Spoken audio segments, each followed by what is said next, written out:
और इसी बीच एक बड़ी खबर है, दिल्ली में आज से शुरू हो रही है जनगणना। पहले चरण में हाउस लिस्टिंग होगी। 16 अप्रैल से 15 मई तक पहला चरण पूरा होगा। दूसरा चरण 16 मई से शुरू हो जाएगा, 15 जून तक चलेगा। दिल्ली में आज से जनगणना की शुरुआत।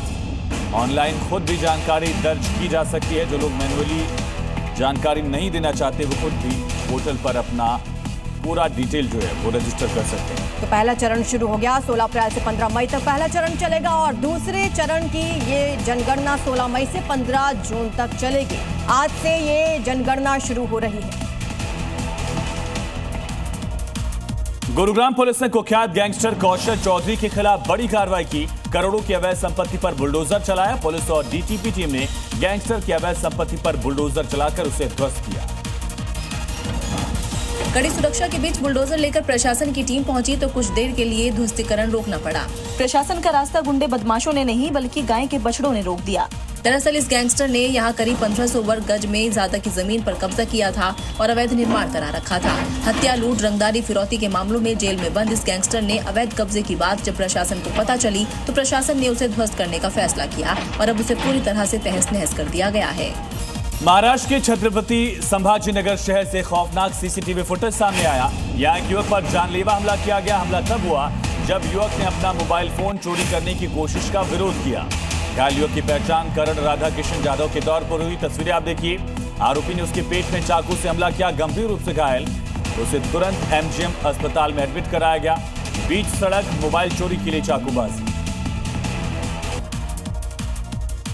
आज से संसद का 3 दिवसीय विशेष सत्र शुरू होने जा रहा है, जहां महिला आरक्षण, लोकसभा सीटों को 850 तक बढ़ाने जैसे ऐतिहासिक विधेयकों पर चर्चा होगी। इस दौरान प्रधानमंत्री मोदी बिल पर अपनी बात रख सकते हैं।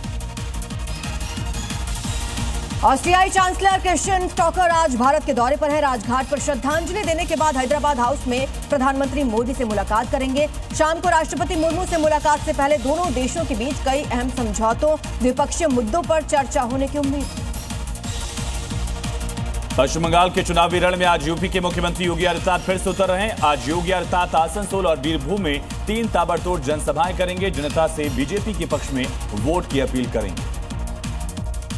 पश्चिम बंगाल की मुख्यमंत्री ममता बनर्जी उत्तर बंगाल के दौरे पर हैं, जहां वो चुनावी माहौल को गरमाते हुए 3 जनसभाओं को संबोधित करेंगी। माथाभांगा से शुरुआत कर दीदी, अलीपुरद्वार और दिनहाटा में रैलियां करेंगी। उत्तराखंड के बाद अब छत्तीसगढ़ में भी समान नागरिक संहिता यानी यूसीसी लागू करने का रास्ता साफ हुआ। मुख्यमंत्री विष्णुदेव साय कैबिनेट ने इसके प्रारूप के लिए उच्च स्तरीय समिति बनाने का फैसला लिया। खास बात यह कि कानून के दायरे से आदिवासी समुदाय, उनकी संस्कृति को पूरी तरह बाहर रखा गया।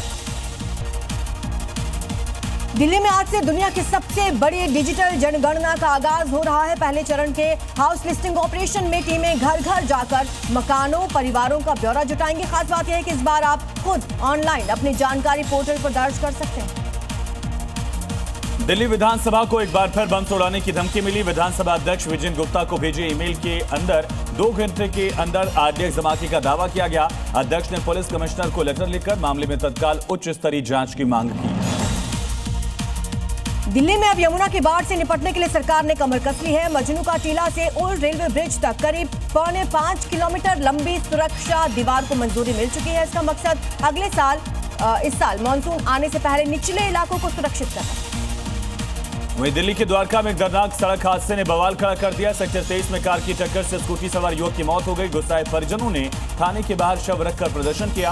फिलहाल पुलिस ने गाड़ी जब्त कर परिजनों को कार्रवाई का भरोसा दिया।